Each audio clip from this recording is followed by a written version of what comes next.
So John, what makes us so unique? What makes us so unique as human beings is that we're divine. We're perfect as we are.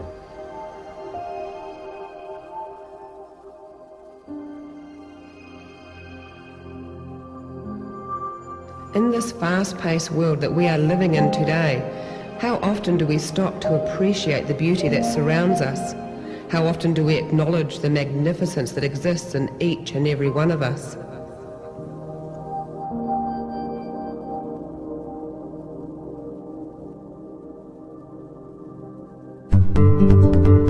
Well, I think that what makes us so unique as human beings is not the fact that we have opposing thumbs, or that we stand on 2 feet, or that our eyes point straight ahead, or that we have little body hair, or even that we have big brains, because elephants have bigger brains than us. What makes us so unique is the size of the forebrain, or the frontal lobe, in comparison to the rest of the brain. The frontal lobe is a part of the brain that creates and dreams and sets goals for our future. And to think that back in the 1930s, through prefrontal lobotomy, we were actually destroying this part of the brain by severing the connections in the prefrontal cortex. We were actually interfering with an intelligence far beyond what we are just beginning to comprehend. There's 50 trillion cells, give or take a few trillion in the body, and they all have to work together as a team.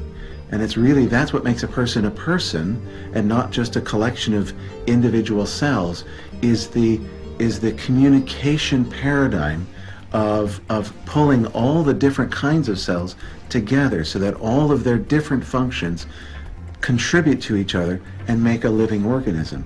Every cell in our body has its own respiratory system, digestive system, immune system.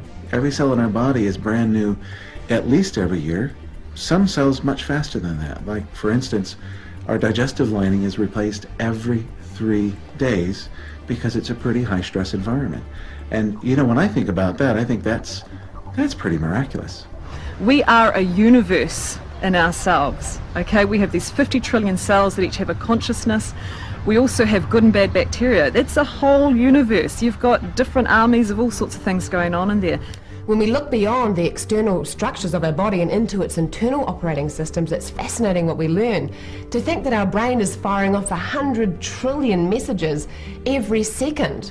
You know, to walk, something that we just kind of take for granted, requires messages to be sent from our brain down to approximately 200 skeletal muscles in our legs. Now, we didn't have these neurological connections when we were born. This is something that we had to learn. Now I want to tell you something about a human body. And that is this: we see ourselves as a single individual entity, but that's a misperception. That's not true. You, me, we are communities. The living entities are called cells. Inside my body are 50 trillion cells. They're the living entities. When I say me, it's not a single entity, I'm talking about a community. When we observe the communication of cells in a controlled environment, we see that they have the ability to respond and interact with external stimuli. So this shows us the importance between the relationship of the mind and the environment. The brain is the regulator that adds and takes out factors to the blood and changes the composition, and the composition of the culture medium affects the fate of the cells. And then I say, yeah, but what causes the brain to release different chemicals? And the answer is perception, mind, belief. We are both human and heavenly. We're both self and soul, you know, simultaneously. And it's only our perception, our belief, our experience that differentiates between heaven and hell, paradise and poverty. Positive and negative are one of the same things on a continuum of different extremes. Now, in the middle of these extremes is where life is just life, until we attach meaning to it. And the meaning that we attach is an extension of our intuition and our perception of the world. Now, how we perceive the world is in direct correlation to what we have learnt pre-birth throughout our childhood up until now. You have a child in a schoolyard, and all the children are playing in the playground. And you're sitting there on a bench, and your child's on the swing, and the child falls off the swing, and then there's a moment of like, it finds itself on the ground totally confused. The first thing it will do is look at the parents. If the parent is like this, the child realizes something is wrong, and then the child will begin to cry and be upset by this experience. In contrast, if the child falls off the swing, looks at the parent, and the parent goes, "That's okay, get up, dust yourself off, and let's get on with the game," the child will get up and everything will be fine. Some people are very good at presenting us with opportunities and experiences to grow. Some people are very good at doing the opposite. Experiences and opportunities and invitations to perhaps believe things about ourselves that might actually not be accurate, or that actually might be somebody else's belief. Who we believe we are is dictated by all the things that we were told about ourselves and where we fit into the world, up until about the age of 7 or 8. After that, most of our learning about us is completed. We are programmed. And the issue is, sometimes we're programmed correctly to make the right response, but sometimes we're programmed to make an incorrect response. And that's where the problems in our world come from, because if we have a misperception, a misunderstanding of the world, and make an inappropriate response, then we're out of harmony with the world. From birth to around 2 years of age, a child's brainwave state is in delta. Now this is a state of pure observation and download of sensory information. From 2 till 6, it jumps up again to theta, and this is the land of fantasy, you know, the land of imagination. And so what's important to know here is that as teachers, as parents, as role models in society, this is a highly hypnotic state. The first 6 years is a highly hypnotic state. So the question is, what are the programs that we are embedding?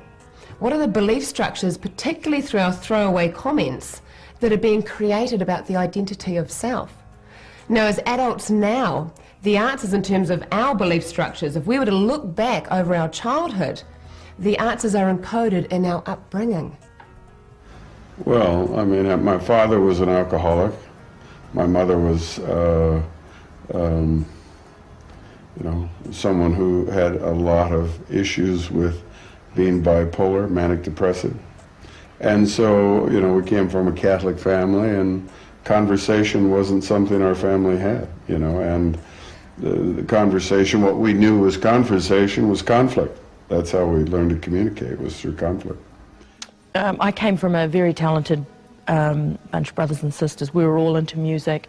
We started to do a lot of singing competitions, past the point to where it was enjoyable, and sometimes I can experience, I experienced encounters of getting beaten right before going on stage, and somewhere in there I got very mixed up with the I have to win in order to feel like somebody, and singing no longer became that peaceful place to where I could just go and let go of everything. You know, all of that was just, you know, massive conflict, and, you know, not really having any idea of how to resolve the thoughts and feelings that I had about myself and about the world, and how my lack of inability to really relate to people.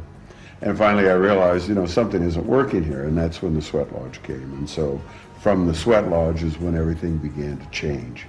And that's when I really started going inward to find out, you know, why was I in so much pain? What was this thing about, you know, life and all of that? And that's when, you know, that journey began. You know, we're growing up in a high-stress environment with very little education on how to manage that stress response. And because of our evolved neocortex, our language, our intelligence, you know, we're experiencing not just the likes of stress from external triggers, so like a car pulling out in front of us, but more frequently we're experiencing the triggers of internal stress. So the memory of a past experience, or the anticipation of an upcoming event.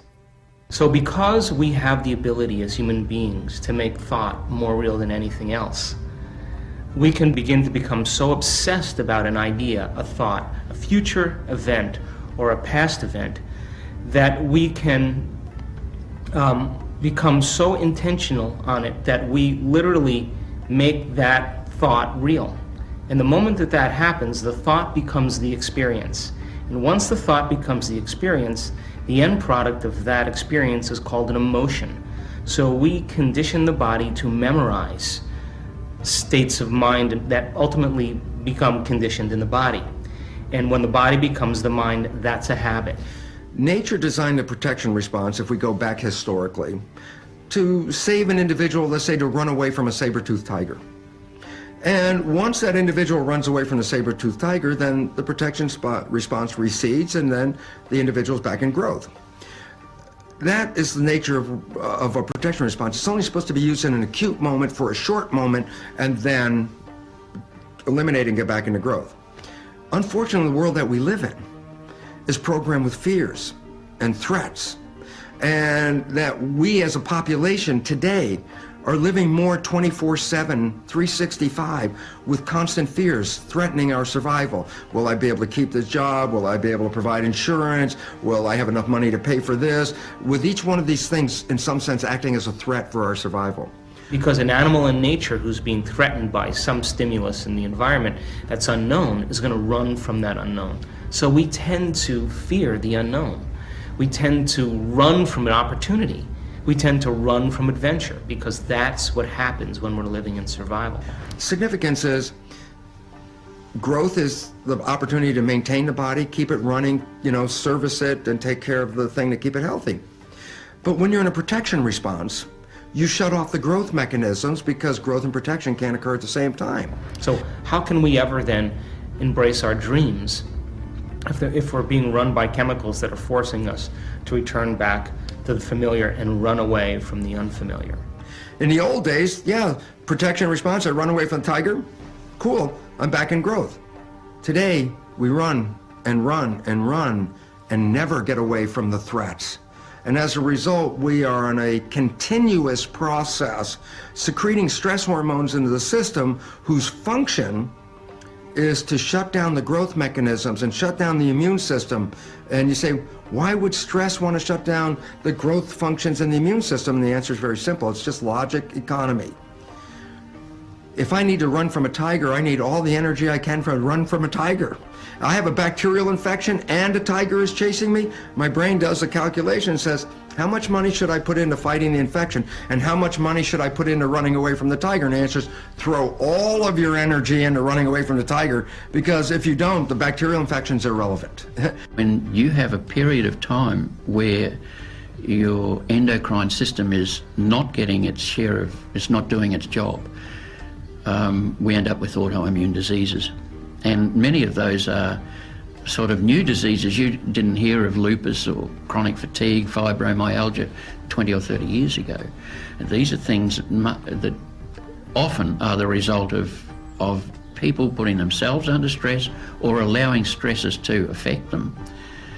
Worry is a big stress on the body, and that's what's really been something in my life. Bladder and urinary tract infections. So I wish I knew then what I know now. However, I'm so glad to have had some of these experiences. To get out of it, I think a lot of it is, I know a lot of it is choosing it. Choosing to wake up in the morning and say, hey, what am I choosing today? I could choose to be sad, I could choose to be stressed, or I could choose to have some fun and be joyous. There are two kinds of stress. One is called eustress, EU stress, and the other is called distress. And the body has totally two different responses to these stresses. And here's what the difference is. Eustress means good stress. This is the kind of stress like an athlete is out on playing a tennis game, or a football player playing a football game. They're out in the field, they're pushing their physiological bodies and putting stress on the system. But why is this a good stress called a eustress versus something called a distress? And the answer is this. Distress is a stress that threatens your survival. Eustress is a stress that just pushes your physiological limits. So if you're playing the game and you're not a gladiator so that if you lose the game you're going to die, that would have distress involved. Eustress is a sports game. Why? I'm out there pushing my physiology but not at the threat of my survival. So that releases a whole different chemical milieu within the body that controls the cells in a different way. It encourages their growth and maintenance and builds the muscles and builds the system to deal with that kind of stress. So when we are stressed, it's what happens in the heart goes into incoherent rhythm. It means it's a kind of chaotic things. When you have a biofeedback system that measures your heart rhythm, you see kind of very wavy, shaky waves, in fact, completely disturbed. So it means your heart is like the orchestra playing completely wrong tune. And when you are relax and well, in fact, your heart rhythm makes really nice waves, very what we call coherent waves. So it's not only the waves, it means all your physiology goes into coherence. It's like everything is in tune, works well, and you can measure that very easily. Stress isn't the actual issue. It's the recovery phase that we're not doing that's the issue. And if we think about it, animals do this instinctively. You think about a dog that gets the sense of a rabbit, you know, the smell of a predator fires off that fight-flight response and it's off for the chase. And at the end of the chase, you will see it stop and it's going into that recovery phase where you will see it panting, it slows down its breathing and it rests. Now, as human beings, because of our conditioning and our interaction with our fast-paced environment, we don't stop. And as a result, we are continuously releasing a little bit more cortisol and a little bit more adrenaline into the system. And over time, this shows up in the body. When all we need to do is to remember to stop. Focus on our breathing, bring it into our awareness, and slow it down. Now, when a baby is in the womb and under stress before birth, one thing that we measure is their heart rate, what we call beat-to-beat variability. And that is the most accurate sign that this baby is distressed and needs to be helped. Exactly the same in an adult, that it's our heartbeats that tell us how anxious we are. Usually, most people breathe at 10, 12 breaths per minute. It's considered normal by conventional medicine, but it's normal, but it means it's a normal, chronic, low level of stress. In fact, if you want to go in coherence, in a really relaxed level, you need to go down between 4 and 6 breaths per minute. The coherence that's created in the brain sends a coherent signal down the central nervous system, which then sends a signal to all other systems in the body, and that coherent signal starts self-organizing or reorganizing, and then the person starts to have their immune system bounce back, their vision to improve, their digestive system to change, and they start feeling a greater sense of well-being. When we don't stop and give our body a chance to reorganize itself and continue to maintain a stressful state, we continue to divert blood from the stomach into the larger muscle groups. Now, over time, we may hear our body trying to talk to us, you know, like, have you ever been worried to the point where you felt sick to the stomach? This is a message from our body to review how we are being. It's believed that as many as 70% of the Western population has some form of leaky gut. The cause of that is often antibiotics, certain prescription medicines, anti-inflammatories, contraceptive pill, processed foods in our diet. Stress is a major contributing factor to that. What happens in that situation is that we eat our food, and tiny little wee particles of our food then are able to penetrate through the wall of an unhealthy gut, which creates an inflammatory response throughout the body. Now, 80% of diseases come from some form of inflammation in the body. One of the very interesting facts about our body is that we have many more bacteria in us than cells, and we have sort of many trillions of cells. Now, most of those bacteria live in our bowel, in little crevices of the bowel. In fact, you know, I think we have about 40 trillion bacteria within us. In fact, we are a composite of cells and bacteria. And the other interesting theory is that the very mitochondria in our cells, every child learns about mitochondria in our cells, may have evolved from bacteria. In other words, you know, these are things that we're trying to kill, but are actually intrinsic part of it as well. There's a thing called opportunistic organisms in the medical community.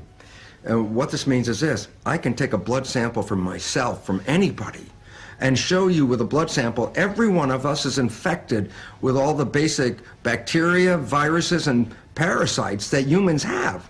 And you say, but look, I don't feel like I'm infected, I'm pretty healthy. And the answer is, as long as my immune system is working up to its potential, then we suppress the opportunistic organisms. If the immune system becomes compromised, then the opportunistic organisms take over. Well, this, when you think about it, then this is why stress and illness are always connected. At school, when exam periods come up, that's when the students get sick. Why? Because when they get stressed of the exams that are determining their future and their lives, they're releasing stress hormones, which then shuts off their immune system. Now they're ready to get sick. And what happens is that when the body gets out of balance, we get a high amount of bad bacteria and bad fungus growing, and the good stuff that supports our immune system, that supports our health, mentally, emotionally, physically and spiritually, is suppressed.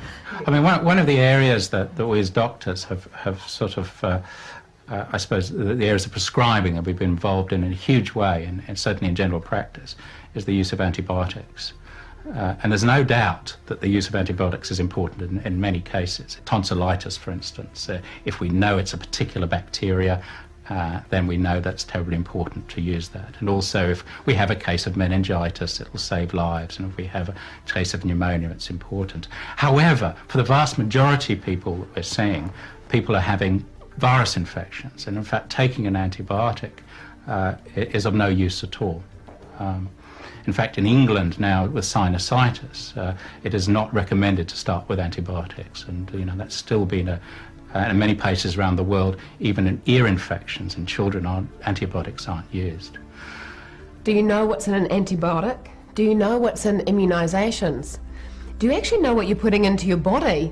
Antibiotics were created to assist the immune system, and yet one of the side effects is that they kill off the good bacteria that encourages the growth of the immune system. The best way that we can strengthen the immune system is through things that we already know, like having a good night's sleep, eating living, unprocessed foods, getting outside and getting fresh air. And in particular for our children, letting them eat the dirt, kiss the dog, come inside and not have to always wash their hands before they eat, not cleaning every surface with an antibacterial cleaner because bugs are good. If we can allow our children to strengthen their own immune system, then they're more likely to be able to have their immune system carry them through the healing phase when they do get sick. The sorts of things that will happen during this healing phase can be the obvious sweating or crying's a good one. We might go to the toilet an awful lot more. That really is the body's way of getting rid of the stuff that it no longer needs. But here's the interesting thing about this healing phase. There is a point during that healing phase, usually about halfway through, when the symptoms that we had when we were still in conflict are either the same as or greater than they were in the first place. And so it'll spike, the symptoms will be the worst they've ever been, you'll probably have your worst night ever, and you'll think, oh my goodness, I thought I was over it. But then sure enough, within 12 to 24 hours, that spike will drop, and you'll be back on the healing path. But guess what? Most people actually either reach for the medicine cabinet or go to the doctors in the middle of this healing phase. Through our over-prescribing, we are getting resistance of the bacteria that we really can do less and less about. And on top of that, we have many strains that are resistant. And so many hospitals are in a state of upheaval because of the bacteria that are there that are actually resistant to all sorts of medication as well.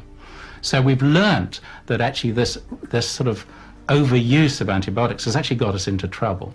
And in fact is based on a misunderstanding of ourselves, that in fact, we are here in harmony with nature. We can resist the temptation to go perhaps for medication or to go and see the doctor, allow ourselves perhaps another 12 or 24 hours to allow things to settle. Because I don't know about you, but if you've ever had a cold, the cold has never lasted. It's always gone. And it always will. It's a question of whether or not we interfere with it by taking some, for example, pharmaceuticals and putting more emphasis on the immune system to try and sort it, or we trust the body's natural healing rhythms, natural healing process, and our own internal pharmacy. We are our own chemists, and through self-education, we can learn how to heal the mind. We can learn how to heal the body. We can learn how to heal past trauma, and through learning how to use our own natural chemicals, most importantly, we can learn how to self-care. Let's suppose a person is forecasting or expecting an event to happen based on some trauma that's happened in the past, as they begin to anticipate the event, as they begin to expect it, as they begin to get ready for it, as they begin to think about that future event, they begin to release the chemicals that prepare their body for the event ahead of the actual event. Now, when we begin to anticipate events and we get it right, we pat ourselves on the shoulder and we say, you see how smart I am, you need to hang out with me, I know all the answers. But what happens when we don't get it right? And when we don't get it right, that's called anxiety, that's called insomnia, that's called obsessive-compulsive disorders, because the brain begins to race into the future. And that racing process over time literally puts the memory in the body, and it now sits in a subconscious program separate from the conscious mind. If you're experiencing anxiety, that's a symptom that something's wrong. You need to change something. Now, it might be something you can address by learning new life skills, and that you can learn some techniques in various and sundry ways of managing your life better and getting over the anxiety. But the anxiety triggers you to the awareness that you've got an emotional holding pattern that needs to be addressed. Taking a pill does not address the underlying emotional patterns. All it is doing is putting a plaster over a wound that will continue to fester. A few years back now, I was strangled to the point where I couldn't breathe, and for 2 weeks I couldn't swallow liquids, I couldn't eat foods, and eventually the emotions that arose from that were significant and they needed to be addressed. Taking medication addresses the symptoms. It does not address the underlying root cause. I have one anxiety client that I'm working with now. She's made a lot of progress, but you know, part of her anxiety started when she was run over by a car as a pedestrian that was running 100 kilometers an hour. And she lived through it, which is a miracle in and of itself, but she cannot count the number of bones that were broken or the number of internal organs that were damaged. And she woke up anxious out of that. Now, the doctors did a miraculous job of patching her up, but there was still more healing to do. And even a couple of years after the accident, she still had scars that were angry and red and not healing, and aches and pains in so many different areas of her body, and other organs that still really weren't functioning well. And so her metabolism was off and her immune system was off. And her anxiety was a symptom that she needed help. So how do we get help? If our bodies are so infinitely intelligent that we can self-heal, then why are there so many medications and a pill for every symptom? Our mind is brilliant. In fact, so much of the health and disease that we experience in life is directly linked to the perceptions that we hold in our mind. So are we really educated enough about the medications that we're using? I wonder what would happen if we understood the keys to wellness rather than the cure to illness.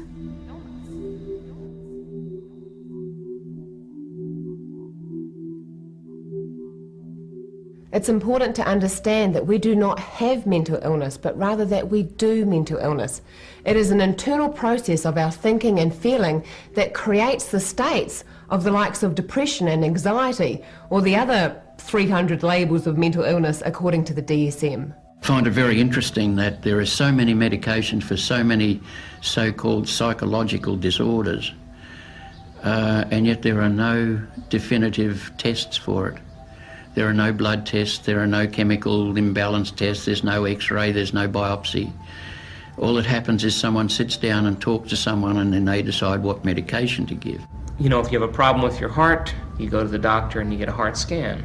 A problem with your gallbladder, you go to the doctor and they do an ultrasound and scan your gallbladder to determine what's happening with it. Most people have a problem with anxiety or depression or psychosis, and they go to the doctor and the doctor says, well, try this and let's see how it works. So we're doing guesswork about the brain, and then the person says, well, you know, I lost my libido, I'm suicidal, and you know, my hair's falling out. Well, okay, we'll try something else, you know, so, or take more. The number of pharmaceutical drugs is up in the hundreds of thousands.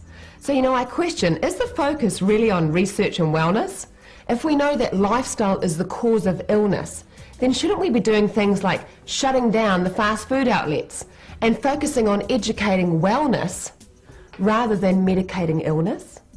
In the United States, the medical profession is the leading cause of death. Statistics. It's called iatrogenic illness. I go to the doctor with complaint A, get treated, and then die from problem B. And I'm dying from the treatment. 300,000 people a year die from prescription drugs. If we had that many people die from illegal drugs, they'd have police on every corner looking for those illegal drugs. 300,000 people die from a commercial prescription drug, and we call that the cost of doing medicine.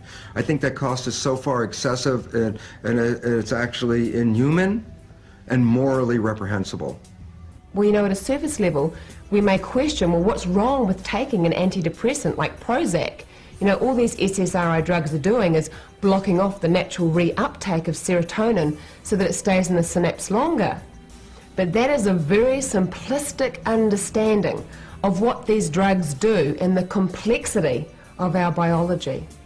The SSRI drugs have no more effectiveness in a chemical laboratory test than a sugar pill. And then you say, well, wait a minute. How can a drug like Prozac, which apparently has no more effect than a sugar pill, be one of the biggest selling drugs in the world today and people swear by it? And the answer, which I just love, because it's one heck of a placebo. And I say, what do you mean by that? And I say, when I say a placebo drug, people say, oh, I'll give you a sugar pill, and you'll pretend it's a drug, and you'll take the sugar pill and your belief will heal you, and that's responsible for 1/3 of all healings in the medical realm. That's an established fact. The drug, the therapy, the surgery, 1/3 of all healings strictly due to the belief system, okay? So I give you a sugar pill and now your belief system is going to heal 1/3 of the people. But Prozac does better than 1/3. You say, well, how can it do that? And the answer is because it has side effects. When you take a sugar pill, it just disappears and you're only living with the belief of taking the pill. When you take Prozac, you get a side effect, a physiological feeling in your body. Things are changing, tingly, things aren't working just right. That to the placebo is a rocket booster. Not that I just take a pill, I know it's working, I feel it working, and boom, the placebo effect is amped up. So that all the great healing that comes from these drugs is just an enhanced placebo effect. And that is scientifically established. The good thing about pharmaceutical drugs is they have side effects. So therefore, once you have a side effect, then we have a pill for that too. And we can increase your usage of our products as long as you stay on them. And so I'm thinking that we shouldn't go there too soon. Our conventional medical model says, well, the body is a biochemical machine. So leave the cells in a very bad environment, but if I change the chemicals in the body, then the body will withstand the bad environment. Very simplistic and very incorrect. Because the body is an entanglement of chemistry that is not a simple A goes to B, goes to C, and if B is wrong, you replace B and you fix it. That's the way we operate. It turns out A connects to B, to C, to D, E, F, and G, and all of a sudden, there's nothing linear, everything is entangled. When you try to throw a chemical in an entangled mess, you affect maybe what you were looking for, but you also affect a lot of other things you weren't trying to affect. And that's why all prescription drugs come with a large number of pages called side effects. The most important understanding about this is these are not side effects. That's a euphemism. That's to make it say, oh yeah, this medicine was to cure A, and unfortunately it will kill you by doing B. But don't worry, that's a side effect. And the reality is, I'll have to just admit the truth, there is no side effect. Everything is a direct effect. Pharmaceutical drugs override your body's systems. That's what they're designed to do. You have the real thing, when your body's finished using it, just keeps flushing it out. When you have a patented synthetic, it can't flush it out, so that synthetic keeps working and working and working long after you didn't need it anymore. And that's what brings about the side effects.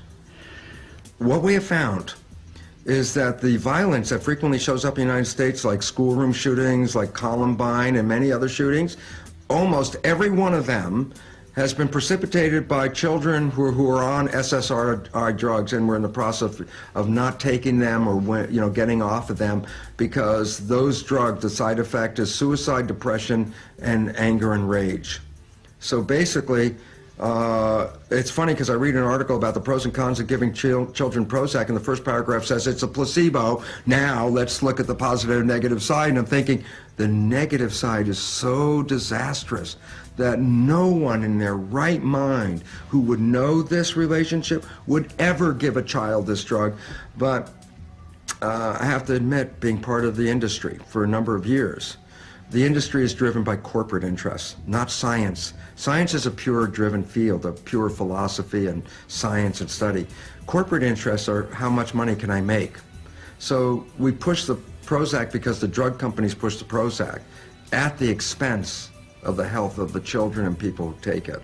There are a lot of things that we can do to help people before they reach for the Prozac.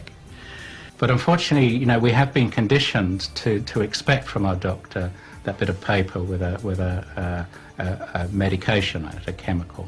And I think we've got to be very careful that that medication isn't suppressing our feelings. If actually our feelings are at the roots of ourselves and our immune system, and very closely associated with our feelings, and that chronic illnesses may be due to feelings that haven't been expressed, we've got to be terribly careful that the medication that we're using isn't doing this very thing and suppressing those feelings.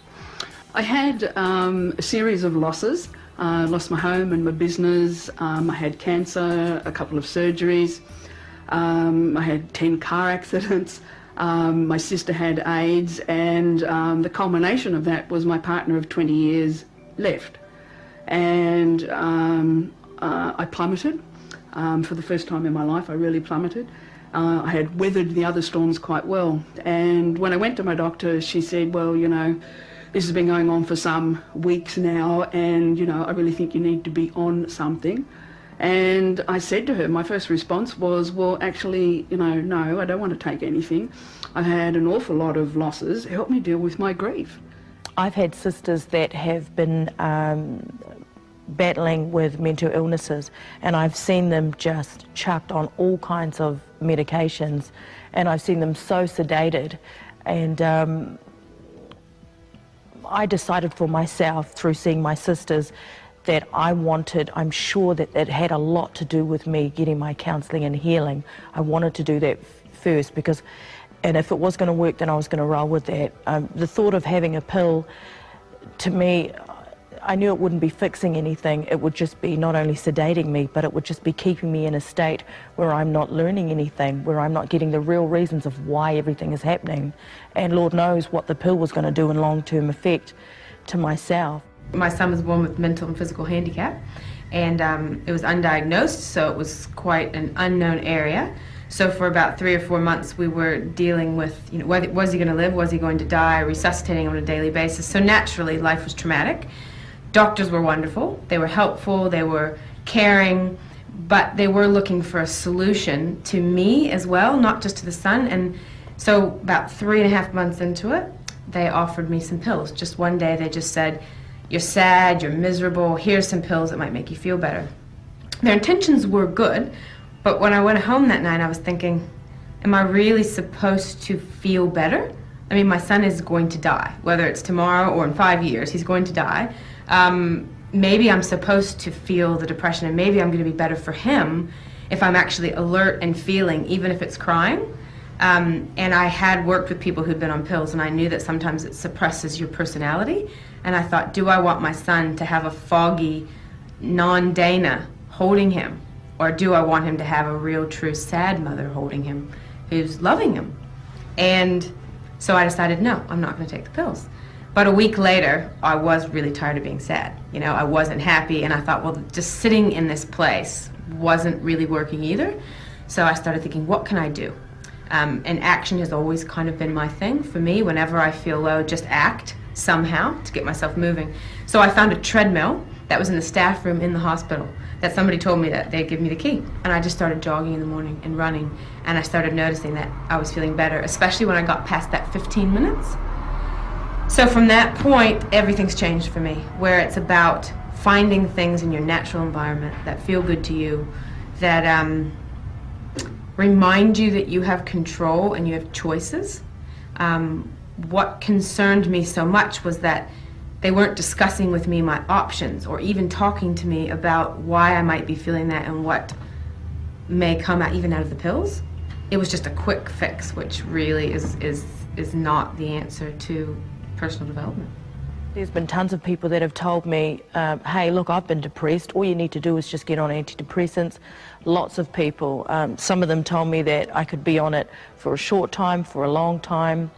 But I'm very lucky. I went to my doctor and I said to him, do I need to go on the meds? And he said to me, well, how do you feel? And at the time I had just begun counselling, which was which was part of my great discovery of letting go and undoing. And I said to him, well, look, I'm doing really well with this right now. I can feel a change in my well-being. And he said, well, carry on with this. And if it's working, stick with it. If it's not working, then we'll turn to the meds. So I was actually very lucky that I had a doctor that did not shove pills at me. We bought a belief system that medicine knows, that they tell us what works, and then whatever the doctor says, the doctor is the boss, and we take these things without questioning. And it turns out it's time to question. We're asking what is wrong, and when we ask that question, it implies what's wrong is going to stay wrong, and then we need to have a fix for it. So in so many situations, what's wrong seems to be a chemical imbalance, that the body's no longer producing some chemical, whether or not it's a digestive enzyme, or it's a hormone that helps to regulate the menstrual cycle, or whether or not it's actually perhaps a chemical that affects mood in the brain. And when that diagnosis is made, like, let's ask what's wrong, oh, this is missing, that leads to the natural solution of, let's give you a medication to supplement that brokenness, that deficiency. But that presupposes that the body is never going to be capable of manufacturing that substance again. Now, what I like to ask is, what could be right? What could I be doing differently? What is the gift in all of this? What can I learn today about my body that can assist me in my process of growth? The question creates awareness and generates possibility, and from there we can choose. So when it comes to the healing side of things, it's the same principle. If we want to, we can play a part. But we need to play a part not from a point of ignorance, but from a point of understanding how healing happens and how we can have an impact on our own, which actually means not always taking somebody's advice from the outside or popping some sort of pill or having some sort of treatment, because there is enough research on the planet today to show that that is not always necessary. Being on medication is not right or wrong, it's individual choice. And you will know for you when and if the right time is that you want to come off medication. The key is to do it with support and do it safely, as many people will experience diarrhea, dizziness, panic attacks. So seek advice first on how to go about that. With the rise of naturopathic medicine, we've almost gone way off on a tangent of popping pills that way. So we've gone from this popping a pill from pharmaceuticals into this pro-popping vitamins and nutrients, when really it's not about popping pills, it's about feeding the body what it needs. Take a petri dish and take it from a healthy environment, put it in a bad environment, and cells get sick and die. Take your skin-covered petri dish, take it from a healthy environment, put it into a bad environment, your cells are going to get sick and have a disease or they're going to die. And then what we have done mistakenly is say, well, stay in the bad environment, adjust the chemistry. The new biology says, no, take yourself out of that bad environment, or your perception of that bad environment. Do not respond perceptually to that bad environment, and you will make different chemistry to the same stimulus. That means you have to be greater than the conditions in your life, be greater than the environment. No longer allow the environment to control your thinking, but now to have your thinking and feeling begin to dictate your environment. Even in the States, they recognize 90% of illness and office visits by doctors are due to a person's lifestyle. And you say, well, if that's true, wouldn't the mission of the medical profession to be to teach them, if your lifestyle's bad, then I should teach you how to have a better lifestyle? As doctors, healers, nurses, therapists, life coaches, we are aware of our being and how powerful that is as another human being in this process. Not a dominant person, but as a connected person. You know, there's a whole list of conditions that officially are incurable. And whether or not it's a psychological disorder or an autoimmune disorder, you know, autoimmune disorders are basically mostly classified as incurable. And when I can shut down my inner filter, my editor, my left brain saying, you know, I've read in the newspaper that it's not possible to cure that, then magic happens. The healing process is pretty well always a heart-opening process, where we go back into almost the processes, a little microcosm of their life, where they come to us almost expecting us to be a parent, a caring parent, where we show compassion. And then through the process, where they then receive compassion, they learn that how to receive compassion in their lives as well. And so we first of all engage our hearts, and then we put our heads together, basically, how we're going to do this. I toured with Patch Adams a few years back. We were compassionate clowns, and one of my best experiences of that was the Deaf, Dumb and Blind Institute in Moscow. Walking into the facility, had only come 3 or 4 doors into the room, and a little girl in a blue velvet dress came and took my hand and led me off to the side to another room, pulled me down and sat me on the floor and started playing with my earrings on my left ear. And I'm just present and waiting for getting a sense of what's going to happen, where is this going. And there was just this quiet moment of connectedness, but sensing, eager, waiting. And then she started to hum, and I could tell by the tonal quality of her voice that she was deaf. And she hummed for a time, and then she stopped, and she's still playing with my earrings. And I thought, oh, my turn. So I hummed. And she hummed, and I hummed for 45 minutes. And it's the only time in my life, for 45 minutes consistently, where I have had no other thoughts. I found through meditation, I used to just think that they were a bunch of hippies, but in part of my self-discovery, I'll always remember my first meditation that I had. For the first time, as I sat there, I just thought, okay, I'm breathing. I'm listening to my breathing. I do notice my thoughts are stopping. Well, wait a minute, there's me thinking. Okay, just breathe. And so after a while, I think it was about an hour, I stopped, and for the first time in my 33 years, I heard no thoughts. No thoughts. And I felt like, even my room, I felt like I was seeing my room for the first time. I almost felt like I guess what happened was the true essence of me came on the outside, because it was like seeing everything for the first time, and I finally felt the silence and the presence and the peace. I understood that that's exactly what nature was. Now is the only moment you can experience right now. Love is the highest state to exist in that now moment. And we know that if the word love isn't used a lot in our early childhood, there's a higher instance in heart disease and blood pressure later on in life. We know if a child is abandoned, even though that abandonment may not be deliberate, that will lead to an increase of certain chemicals in the body. One is called C-reactive protein, and this is a marker of inflammation.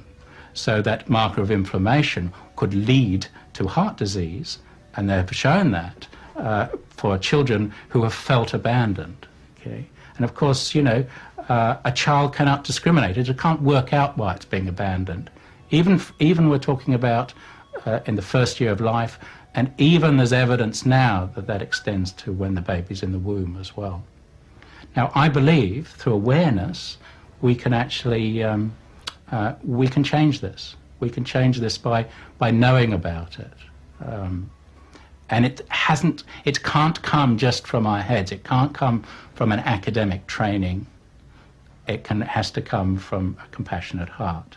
And then we add in our academic training to that. As a child, growing up, it had to be one of the most hardest experiences, because there was no hope and there was no belief that I was actually somebody, that I wasn't told that I was smart, I wasn't told that I was beautiful. In fact, opposite, I was told that I wasn't beautiful. So, you know, when you turn to your parents or your family and that's the place where you're supposed to get your foundation, I didn't. So it's not till later when I realised of trying so many things that didn't work that I found within myself that through healing that I was the one that could heal myself, and if I was the one that could heal myself, then that meant that I was the one that could love myself.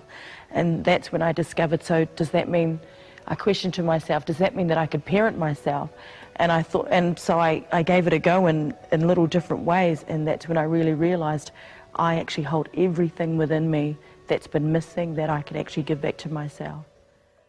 You cannot change what has happened in the past, but you can change how you choose to respond to it now. As an adult now, with all the resources that you have, you can embrace the love and the intelligence that you are. The grown me now, I can tell the little camellia inside that I love her very much and that I'm here for her and that I'm her advocate and that she can leave it all to me now, as opposed to how it was, I had no idea looking back that it was little Camellia leading her through such a turmoil time, trying to turn to substances and everything. I had no idea that it was the little hurt Camellia just trying to find her way. So it's really good to know now that I can hold the key and that I can parent her, and that when she's loved in return, that we both work together. So the deep healing process takes us almost back to our childhood, to an ideal childhood when our hearts are open and that we're being listened to and that we're being cared for. And then we learn to care for ourselves. And for some people this can happen very quickly, and others it may take a year or two. But ultimately it's the basis of healing, and it's heart-based, and it's compassion-based, and it's empathy-based, and that's where we should start. I believe that the majority of physical healing does occur through emotional healing, which I feel is simply the opening of the heart. When you get the real lesson that's sitting inside the challenge that you're facing, crisis becomes a blessing, and suddenly a whole new set of possibilities opens up. As we're about to see, this is not only limited to the curing of mental illness, but also to cancers, tumours and other physical disease. We've been believing that these are genetically imprinted within us, but are they? We've been giving genes powers of turning on and turning off. Oh, a cancer gene turned on, a cancer gene turned off, this gene turned on, and all of a sudden we see, oh my God, genes are making these decisions and turning on and off. We've said that for 50 years. But scientifically, that was never proven, and now it turns out to be totally false for a simple reason. A gene is a blueprint, just like a blueprint in an architect's office. It's a blueprint to make the protein building blocks, and those are the subunits that come together and make our body. So our bodies are proteins, and the traits and characters of our body are the traits and characters of proteins, and the proteins are created using blueprints called genes. Well, the important understanding about this, when I say a gene turns on, a gene turns off, I'm suggesting that blueprints have self-actualization. Blueprints make decisions. And I say, well, does that seem reasonable? So I go, let's go to an architect's office. Here's an architect, and the architect's working on a blueprint. I stand over her shoulder and I ask her, excuse me, the blueprint you're working on, is that on or off? And she looks at me and goes, like, what are you talking about? There's no on and off, it's a blueprint. I go, precisely. A gene is a blueprint. It has no on or off. It's either, like a blueprint, it's either red or not red. But the blueprint doesn't have an action. The blueprint doesn't make a decision. It has no power other than a blueprint. I mean, if we think genes work the way they do as blueprints, then that would give blueprints powers to regulate. If that was true, then an architect could take the blueprints, drive by a building site, throw the blueprints into the lot, drive away, and the structure will genetically assemble into the building. Well, we say that about the human, but it turns out it's all a misperception. It was completely misunderstood. We now know that there's a contractor that selects the blueprints and can modify the blueprints. That our contractor acts through a process, a mechanism called epigenetics. It controls which genes are read and how they are read. Now here's an exciting reality. Epigenetic mechanisms mean I can control the reading of the gene. By how? Through my perception of the environment. I read what I need in my mind, and my mind sends signals to my biology to adjust my genes to make my body match the needs of the world that I live in. When we start learning and experiencing how we can adjust our internal programming, we realize not just at a cognitive level that genes are not in control of our biology, but we realize at an experiential level that we are in control of how we choose to express the genes of our biology. When a child is adopted into a family that has cancer running in it, the adopted child will get the cancer with the same propensity as a natural genetic sibling, even though it came from totally different genetic stock. The propagation of the cancer wasn't genetic, it was behavioral. It's based on epigenetics. And then you say, well, what's the difference? And the difference is, if genes control your life, genetic control, the belief that we've been programmed with, I'm a victim. Why? I can't change the genes. But epigenetic control says, no, wait, my perception is adjusting and causing the reading of my genes. Then if I change my perception, I change my genetic readout, and the answer is yes. And all of a sudden it says, well, wait, genetics makes me a victim. Epigenetics gives me the opportunity to be the master. I see a lot of people with cancer. I don't particularly like the term that the person is fighting cancer, and yet on our media we feel this every day, that we are cancer survivors, we're losing our fight to cancer, which sometimes means that we're dying. I think these are all terms that I think are becoming outdated. And from my experience from treating with people with cancer is how they face their condition is unique to themselves, and how they heal is unique to themselves. And in fact, we should be focusing on the strength of the person and encouraging them to accept help often from loved ones, and us to play a role in that. Those things are far more important than a fight. Dr. Dean Ornish, a cardiovascular physician in San Francisco, was working with cardiovascular patients, just like all other doctors do. And what he did is, like all other doctors, gave them the complete regimen of all the pharmaceutical drugs to maintain and keep them healthy as best they could with their cardiovascular disease. But he started working on this, and he realized he took a group of patients in an experiment that was published in a journal. And he said, rather than giving them chemicals and drugs, I'm going to teach them a better diet. I'm going to give them ways to deal with stress that are much better, teach them some meditation techniques, social skills, work on teaching them a different way of life. No drugs. The result, in the drug-treated group, which is conventional, if the drugs can stop the degeneration, that's called success.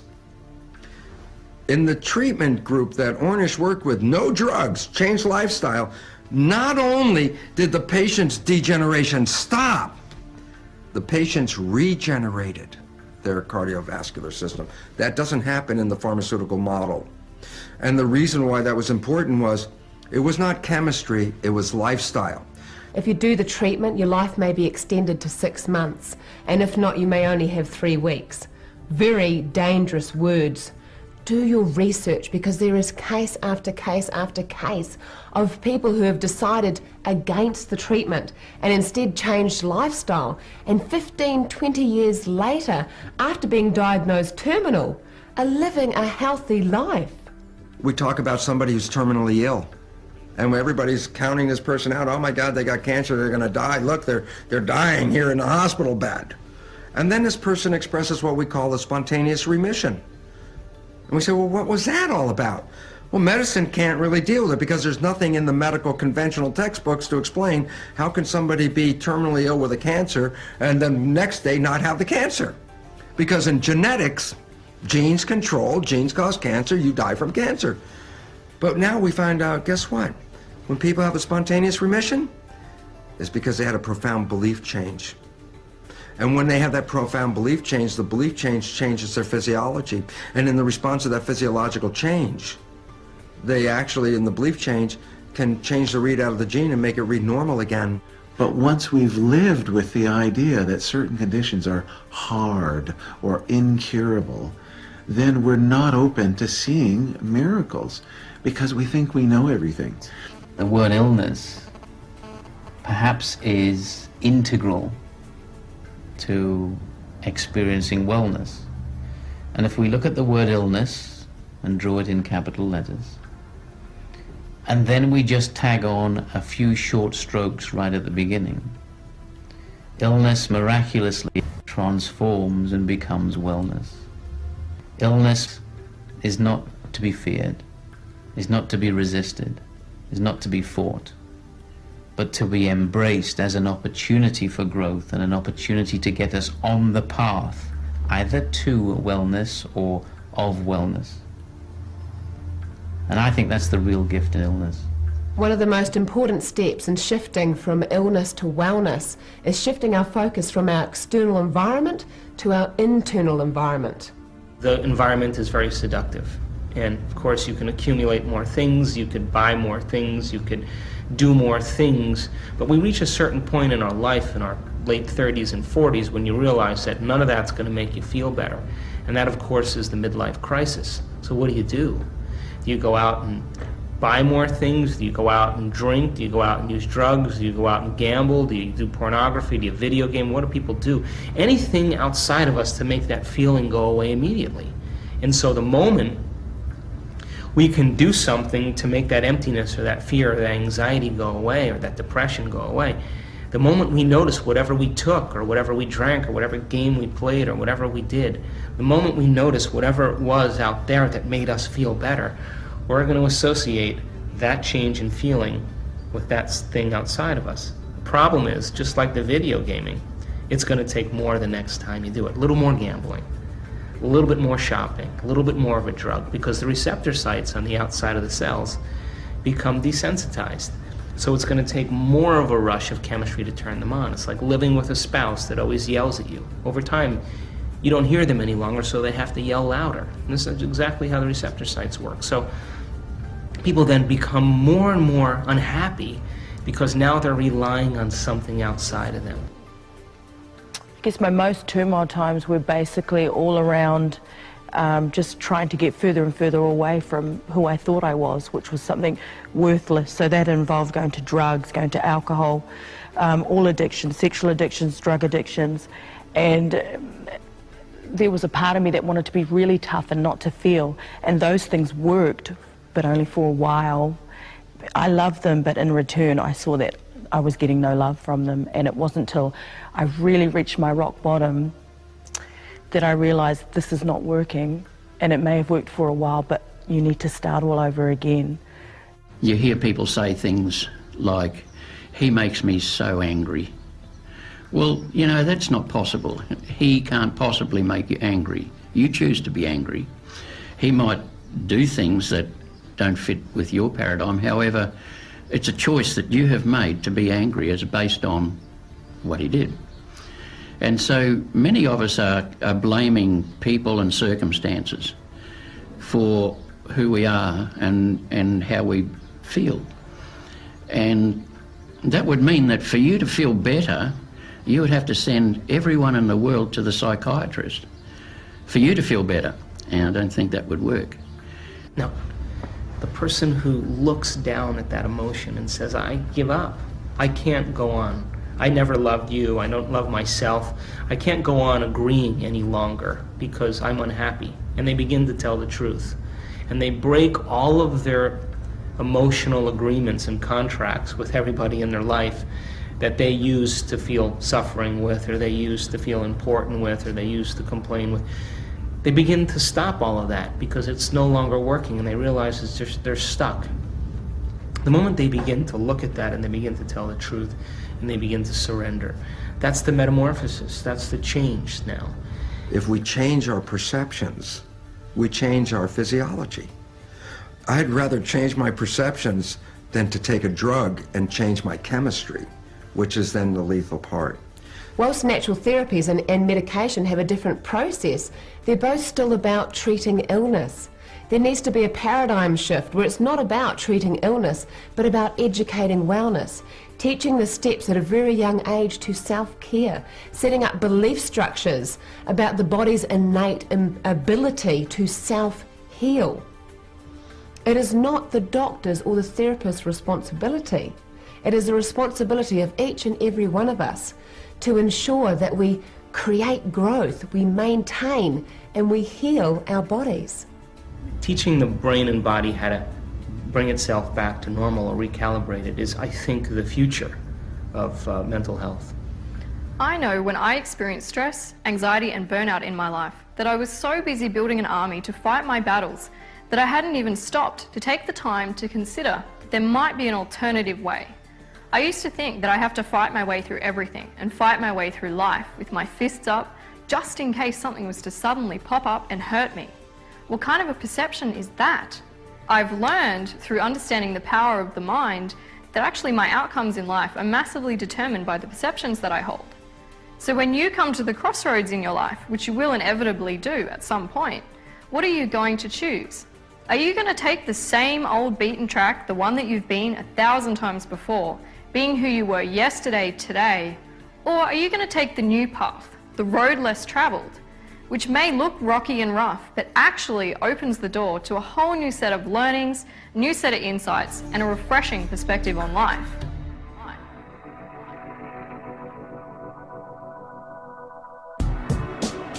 There are so many things that people can do.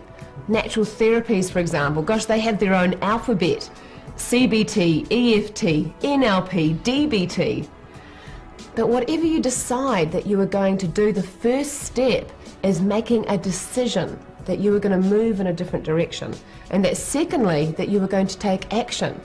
Action itself creates that feeling that you have options and control, okay? Depression is feeling that you have no control over your life, okay? So, for instance, I'll just use my son as an example. He didn't learn very well because of his mental and physical handicap. So if he was laying down on a blanket, we found it difficult to get him to learn to grasp his toys. The minute we got him a standing frame and got him upright, psychologically he was in a state to move. And so we would, within 2 days, he would be grasping a toy. Where laying on the ground is a state of inaction. So psychologically we would move, whether it's just going out and getting a pram and going for a walk, it's moving, and then we start thinking of forward movement. And when you're thinking forward and of your future and what you're going to do next, you're out of the victim state and into doing things for your life. Depression doesn't live on the ceiling, so stand up, look up, get moving, and that will get your heart pumping. So the heart has in fact three main functions. The one we know, it's pumping the blood and oxygen, CO2 and all these things. The second one is to create this electromagnetic field around. And another function also, the heart is a hormonal gland, so it produces a lot of hormones that affects also the brain and other function in the body. So the heart is a very, very complex organ that has a lot of actions everywhere, including our health, including our emotions and our mood. And so it's not only here, but emotion happens also here. When people have an idea, they're passionate about it, or they come up with a creative idea. It's something that is heartfelt. Jump into the mindset of a child again and dream without limitation. My children, they love to be outside, and you come in, in the evening, and you walk out to the porch and you yell, "Hey, come on guys, it's time to come in and eat." And they say, "I'm not hungry." And then you say, "Well, it's cold outside, come on in, put a jacket on." "I'm not cold." And then you say, okay, well, listen, you're filthy, you're dirty, look at you, come on in, take a bath." "I don't care." "Well, it's getting late, you gotta go to bed." "I'm not tired." In other words, they're so immersed in the experience, they're so in the present moment that they never want it to end. That is the state of creation. Adults, you say, "Hey, come on in, it's time to eat." They say, "All right, I'm coming right now. It's cold, all right, bring me something." We live in, such a contracted state that we're missing the moment a lot of time. There are processes out there that allow you to become the director of your own movie, where you can edit the past and create your future at a whole new level of awareness. The great thing that comes from being aware is I have a chance to grow and be enlightened. So after I write what I'm aware of, then I write pretty much what I'm discovering and what I'm learning from that. So I have my awareness, little paragraphs, and my enlightenment. So that's much better than writing and keeping myself an identity of the victim Camellia. What is the victim Camellia feeling today? No. What is Camellia aware of today? Now, in a state of creation, when we're truly creating, when we're inspired about a vision, a dream, when we're thinking about possibility, when we're speculating on inventing something new, if we're doing it properly, as we begin to contemplate and reflect on a possibility, the whole chemistry of the brain changes. The hindbrain begins to cool off and the forebrain begins to turn on. And the forebrain is the executive. That's the seat of the you and the me. That's the boss of the brain. When we access the frontal lobe and are focused on creating the future rather than dwelling on the past, all other parts of the brain come into alignment.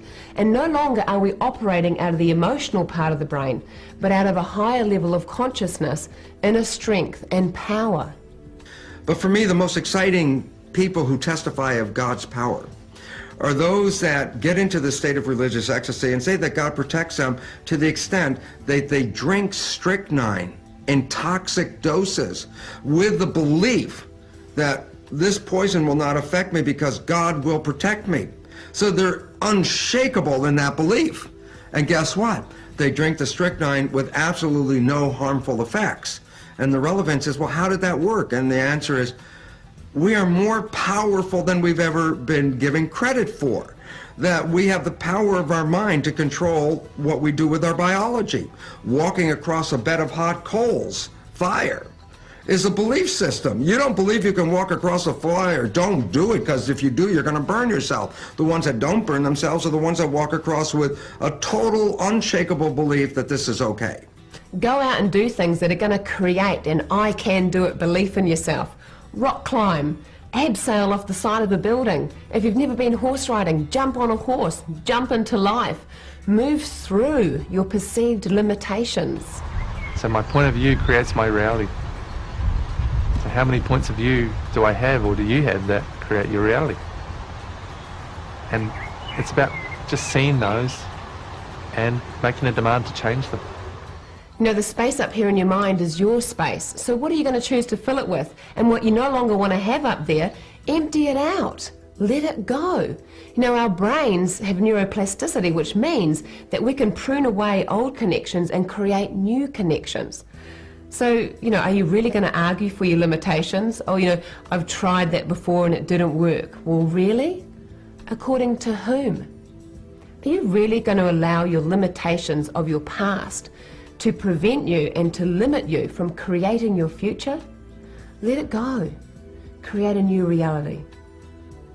When we deliver ourselves from our own limitations and we fall in love with who we're becoming, we're more prone to give. We're more prone to contribute.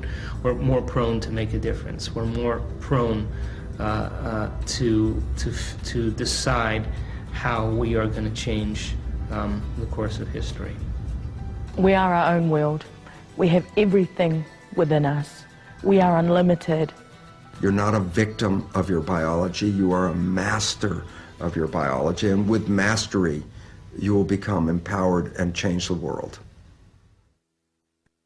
Looking outside me, trying to find who I am. Searching in others, please tell me who I am.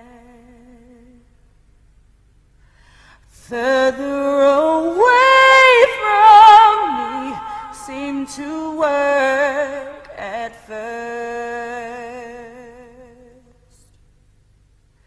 until rock bottom found me. Only then within me I heard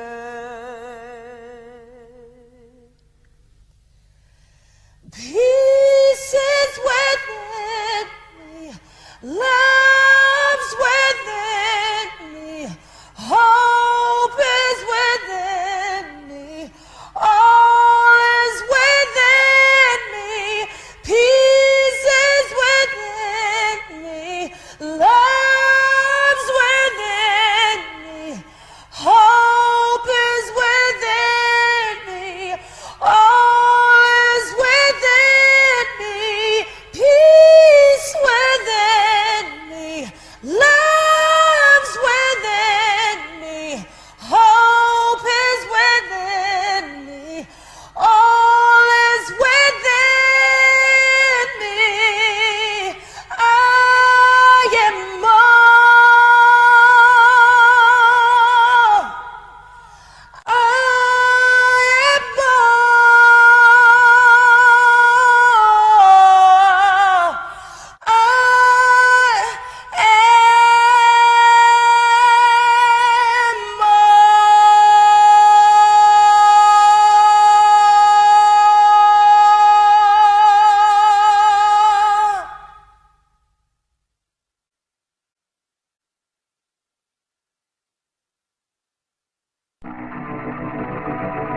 Every cell in the body is a vibration of energy, and food, which is made up of cells, live living food, is also a vibration of energy. Diet, an alkalizing diet, basically fruits and veggies, and if you can go raw, every chance you get, raw veggies. 2 handfuls of cashew nuts a day gives you the equivalent dose of taking a Prozac. Again, we're in this mentality that fats are bad when this type of fat is good. The best chocolate that supports both our health and our taste buds has 2 tablespoons of coconut oil, 2 tablespoons of cocoa or natural cacao ground up, 1 packet of pitted soaked dates, 1 jar of almond butter. By feeding the body a healthy diet, sometimes that doesn't matter if the thinking's poison. A lot of what we think is done at a subconscious level, so start bringing those thoughts up into your conscious awareness. The first time I started to notice my inner thoughts, my inner dialogue, the best way that worked for me was to just write down anything that came in my head. How do I no longer want to think? How do I no longer want to act today? How am I going to be different? Because once again, all the teachers all down through the ages have always said, what you think about the most is what you become. Feelings that are buried alive never die. I discovered within myself that if I'm feeling this is for a reason. That's where the awareness comes into searching what is it within me. I'm aware that these feelings are here, and then I start asking questions, and that's where I become enlightened. You know, it's okay to feel angry. It's okay to feel sad. It is okay to feel nervous. Feelings are not about being suppressed and held on to. We need to acknowledge our feelings and release them. Our bodies are made for moving. Our mind's made for thinking. Body's made for moving. Being a mum, it's great to know that I could just dance in my room. Doesn't cost anything. Just put on my CD and dance. Research is showing that people who are active to the point that they are stimulating their muscles as well as their heart and lungs just to increase them a bit each day are proving more productive at work, having more successful relationships, and saying that they're happy. We are anchored to our environment, so our environment needs to be supportive to us. Disorder can cause disharmony in the way that we feel. You know, sometimes it's as easy as adjusting your perception to your environment or just getting out. But I realise that for some people that are in a violent environment, sometimes it's not as easy as just getting up and walking out. But know that there are options. The spiritual path of self is basically where you come into the conscious awareness of the present moment. You become consciously aware of being present. One thing the breath does, especially if we breathe like a baby does, down to our tummy, is that we take a focus away from the spinning brain into a state of being. There is nothing to seek in life. It is just a case of remembering who you are. And who you are is unconditional love. And that love resides in the space in between your thoughts. It is a place where energy just flows. It is a place that has no language. It is a place that is not doing, but rather being.